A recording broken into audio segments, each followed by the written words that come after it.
الحمد لله رب العالمين والصلاة والسلام على سيدنا محمد وعلى آله وصحبه أجمعين. أما بعد، قال النبي صلى الله عليه وسلم: من أكل طيبا وعمل في سنة وأمن الناس بوائقه دخل الجنة، أو كما قال صلی اللہ علیہ وسلم۔ حضرات علماء کرام، معزز حاضرین اور نوجوان ساتھیوں، اللہ رب العزت کا یہ فضل و کرم اور اس کا احسان ہے کہ اس نے ہم کو اور آپ کو ایمان کی دولت سے مالا مال فرمایا۔ اللہ کا شکر ادا کرو اور دعا کرو کہ اللہ ہمیں ایمان پر زندہ رہنے کی توفیق دے اور ایمان پر ہی موت نصیب فرمائے۔ میرے دوستوں اور ساتھیوں، ہم میں سے ہر ایک کو ایک دن مرنا ہے، دنیا سے جانا ہے، ایک دن ختم ہو جانا ہے۔ سوال یہ پیدا ہوتا ہے کہ جو انسان مرتا ہے وہ کہاں جاتا ہے؟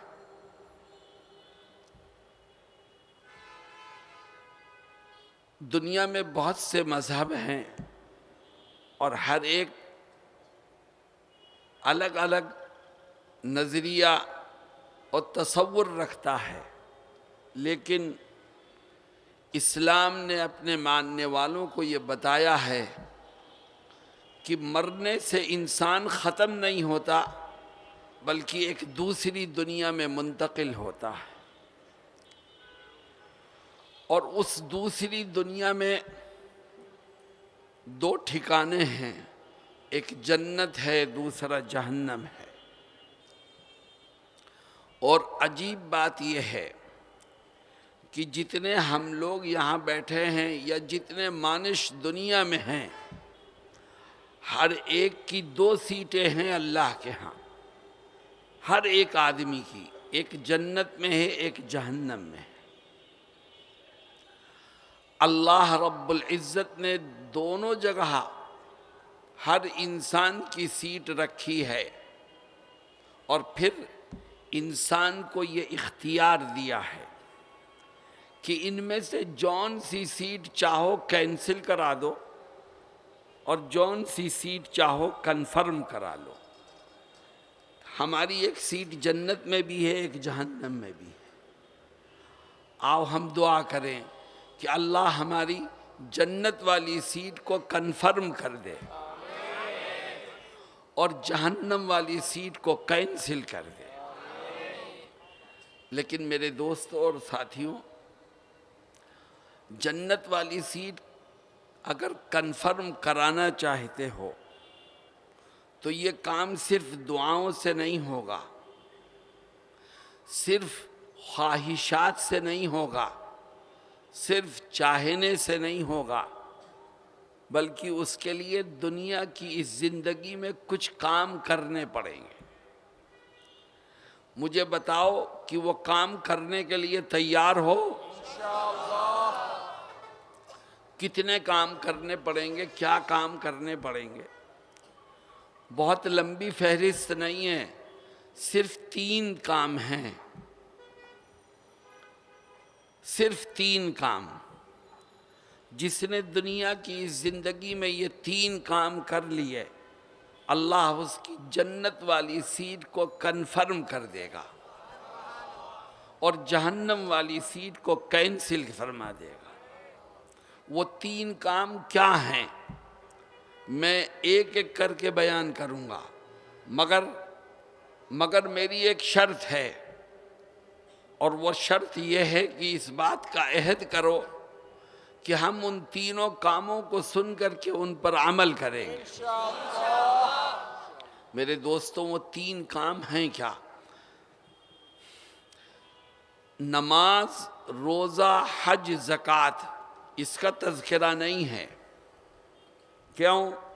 نماز پڑھنا تو فرض ہے، رمضان کے روزے رکھنا بھی فرض ہے، مالدار پر حج کرنا، زکوٰۃ دینا فرض ہے، وہ کام کرنا لازم اور ضروری ہے، ان کا تذکرہ نہیں ہے۔ اگر تم چاہتے ہو کہ خدا جنت والی سیٹ کو کنفرم کر دے اور جہنم والی سیٹ کو کینسل کر دے تو نماز، روزہ، حج، زکوٰۃ کے ساتھ ساتھ 3 کام اور کرو۔ اگر یہ 3 کام کرو گے تو ان کی برکت سے نماز، روزہ، حج، زکوٰۃ قبول ہوگی، ورنہ نہیں قبول ہوگی۔ وہ 3 کام ہیں کیا؟ حضرت محمد مصطفیٰ صلی اللہ علیہ وسلم ایک حدیث شریف میں ان تینوں کاموں کو ذکر کرتے ہیں اور فرماتے ہیں من اکل طیبا وعمل فی سنت وامن الناس بوائقہ دخل الجنہ۔ کیا فرماتے ہیں؟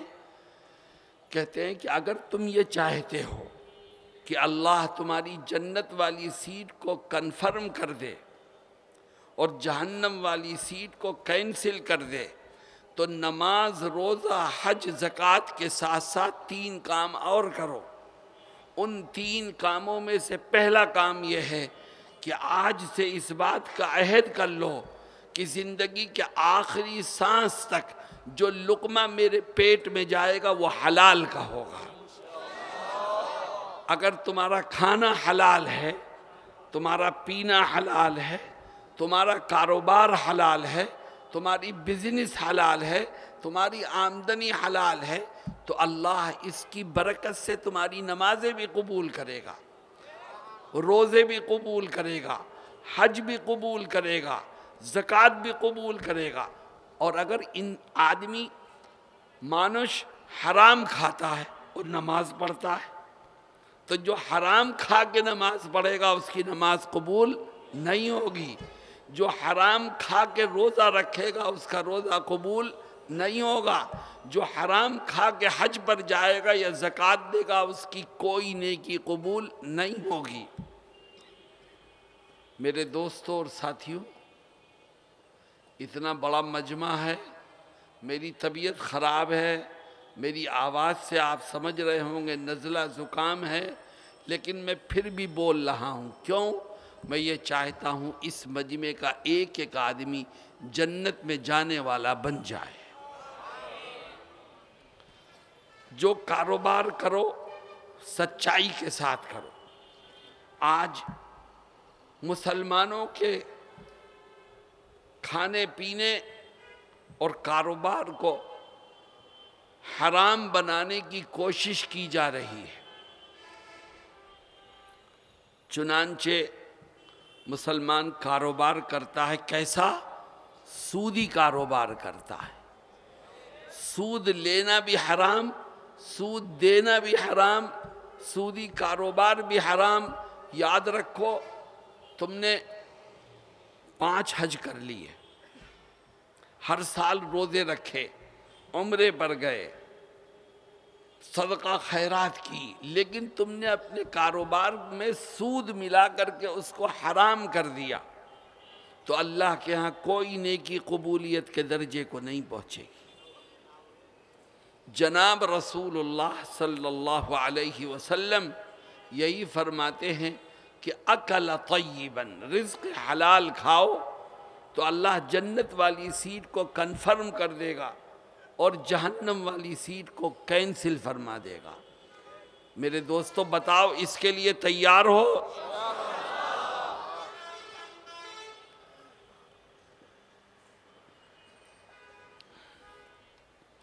آج بہت سے مسلمان مسجد سے دور ہو رہے ہیں، نمازوں سے دور ہو رہے ہیں، عبادت سے دور ہو رہے ہیں۔ کیوں؟ اس لیے کہ جو لقمہ پیٹ میں جا رہا ہے وہ حرام کا ہے، اس لیے خدا کی عبادت سے اس کو نفرت ہو جاتی ہے۔ میرے دوستوں اور ساتھیوں، تھوڑا کماؤ مگر حلال کا کماؤ تو اللہ اس تھوڑے میں بھی برکت عطا فرمائے گا، اور اگر تم زیادہ کماؤ گے مگر حرام کا ہوگا تو یاد رکھو وہ برکت سے خالی ہوگا۔ میں ہندوستان میں ایک جگہ بیان کر رہا تھا اور میں نے کہا کہ تھوڑا کماؤ حلال کا تو خدا اس میں برکت دے گا۔ تو ایک ساتھی نے مجھ سے پوچھا کہ مولانا آپ یہ کہتے ہیں کہ رزق حلال میں برکت ہوگی، تو کیا مطلب؟ میں 1000 ٹکا حلال کا کما کے لایا، میں اپنے رات میں اس کو اپنے تکیے کے نیچے رکھوں گا تو برکت ہوگی، کیا مطلب صبح کو وہ یہ 1100 بن جائے گا کیا؟ برکت کا کیا مطلب؟ یہ 1200 ہو جائے گا کیا؟ تو میں نے اس کو سمجھایا اور میں نے کہا نہیں، 1000 ٹکا صبح کو تو نکالے گا تو وہ 1000 رہے گا، لیکن برکت کا مطلب یہ ہے کہ یہ رزق حلال ہے، اللہ اس تھوڑے سے پیسے میں غیب سے تیری تمام ضرورتوں کو پورا فرما دے گا۔ رزق حلال ہے یہ، اس کی برکت سے اللہ تجھے بیماریوں سے بچائے گا، چوروں سے بچائے گا، کوٹ کے چکر سے بچائے گا، اللہ تھوڑے سے پیسے میں تیری تمام ضرورتوں کو پورا فرما دے گا۔ میرے دوستوں اور ساتھیوں، آؤ ہم بھی عہد کریں کہ انشاءاللہ جو بھی کمائیں گے حلال کا کمائیں گے، ایمانداری سے کمائیں گے، سود کی لعنت سے بچتے ہوئے کمائیں گے۔